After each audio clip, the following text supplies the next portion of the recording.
สั่นสะเทือนสายแดนเมื่อตำรวจของไทยบุกจับเครือข่ายฟอกเงินข้ามชาติหลายใหญ่ที่เชื่อมโยงกับแก๊งคอลเซ็นเตอร์และในปัจจุบันนี้ก็กำลังขยายผลหาเจนางที่เป็นนายทุนคนลาวและเป็นผู้อยู่เบื้องหลัง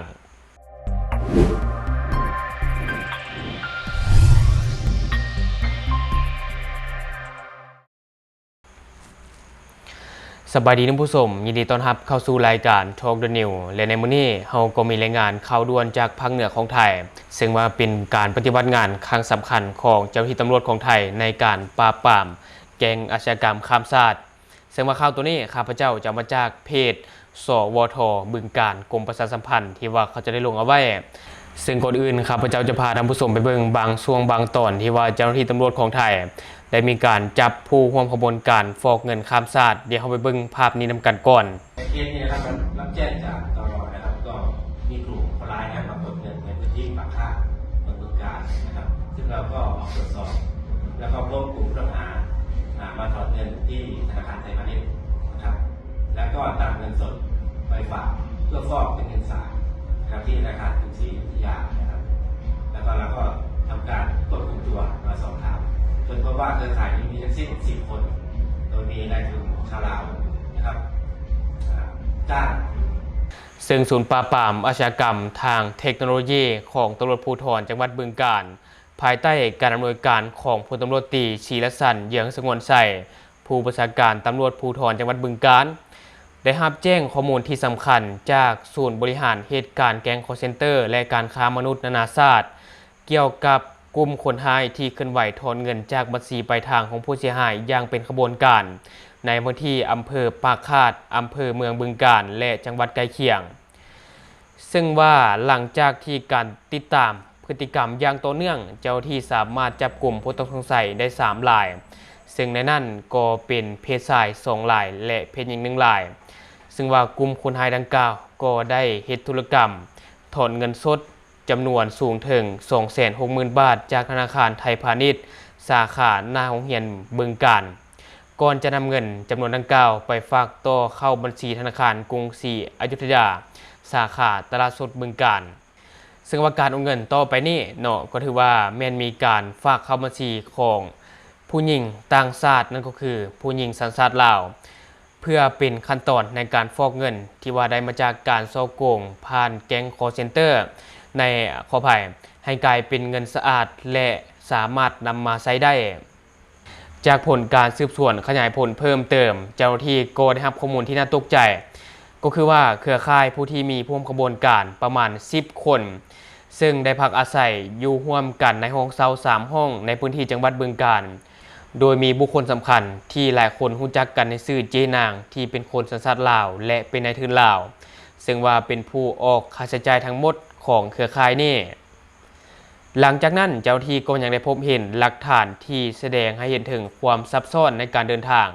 ซึ่งว่าในวันที่15 ตุลาคม 2025ผู้ต้องหา1 ใน 3 คนที่ว่าถูกจับในครั้งนี้ได้เดินทางโดยเครื่องบินจากจังหวัดหาดใหญ่มาลงที่จังหวัดอุดรธานีก่อนที่จะเข้าไปพักที่จังหวัดบึงกาฬจากนั้นในวันที่16 ตุลาคมผู้ต้องหาก็ได้เข้าไปเปิดบัญชีธนาคารในพื้นที่บึงกาฬเพื่อใช้เป็นบัญชีรับโอนเงินจากผู้เสียหายโดยเฉพาะก่อนจะถอนและฝากเข้าบัญชีเครือข่ายฟอกเงินข้ามชาติซึ่งในปัจจุบันนี้เจ้าหน้าที่ก็กำลังดำเนินการสืบสวนสอบสวนขยายผลอย่างหีบด่วนเพื่อติดตามจับกลุ่มผู้ร่วมขบวนการที่ยังเหลือและจะตรวจสอบเส้นทางการเงินจะตรวจสอบเส้นทางการเงินทั้งหมดเพื่อเชื่อมโยงไปหาแก๊งคอลเซ็นเตอร์ที่เคลื่อนไหวอยู่ต่างประเทศเพื่อตัดวงจรอาชญากรรมข้ามชาตินี้ให้ได้ซึ่งว่าการปฏิบัติการในครั้งนี้ถือกำกับและเบิ่งแยงโดยท่านพลตำรวจตรีศิรสันต์เยืองสงวนไส่พร้อมด้วยคณะรองผู้บัญชาการและบรรดานายตำรวจผู้รับผิดชอบอย่างใกล้ชิดซึ่งว่าข่าวนี้ก็ถือว่าเป็นเรื่องที่ดีที่ว่าเจ้าหน้าที่ตำรวจของไทยก็กำลังสืบสวนสอบสวนขยายผลมาหานายทุนชาวลาวแล้วก็ตัดเครือข่ายอาชญากรรมข้ามชาติโดยเฉพาะก็แม่นคนที่ฟอกเงินจะเป็นไปว่ามาจากแก๊งคอลเซ็นเตอร์หรือว่าเป็นเงินสีเทาโดยอาศัยคนไทยเป็นผู้ขบวนการในการเปิดบัญชีหรือว่า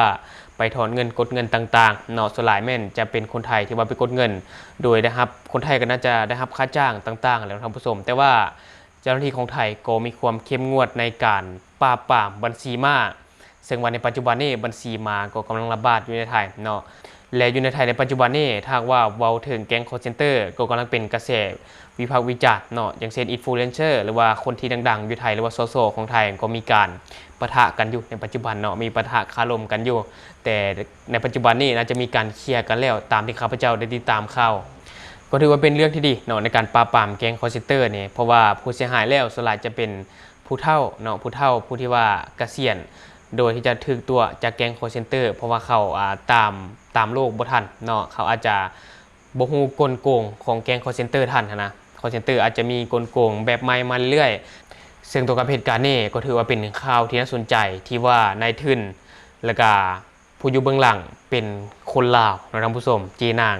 ตามที่เขารู้จักชื่อกันแต่บ่ฮู้ดอกว่านามสกุลแท้ชื่อหยังเนาะแต่ว่าเจ้าหน้าที่ของไทยก็น่าจะมีการสืบสวนสอบสวนขยายผลมาหานายทุนชาวลาวแต่ข้าพเจ้าคิดว่ามันก็เป็นเรื่องที่ยากเนาะเป็นเรื่องที่ยากที่จะนำเขาได้นะข้าพเจ้าคิดอย่างนั้นแต่ก็บ่แน่เนาะถ้าว่า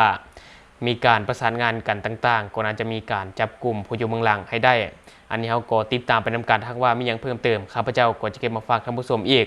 และข่าวที่ข้าพเจ้าอยากจะนำเสนอต่อไปนี้ก็ถือว่าเป็นข่าวที่น่าสนใจและในช่วงนี้ก็ถือว่าเกิดขึ้นอย่างต่อเนื่องท่านผู้ชมที่ว่าเจ้าหน้าที่ตำรวจของเรา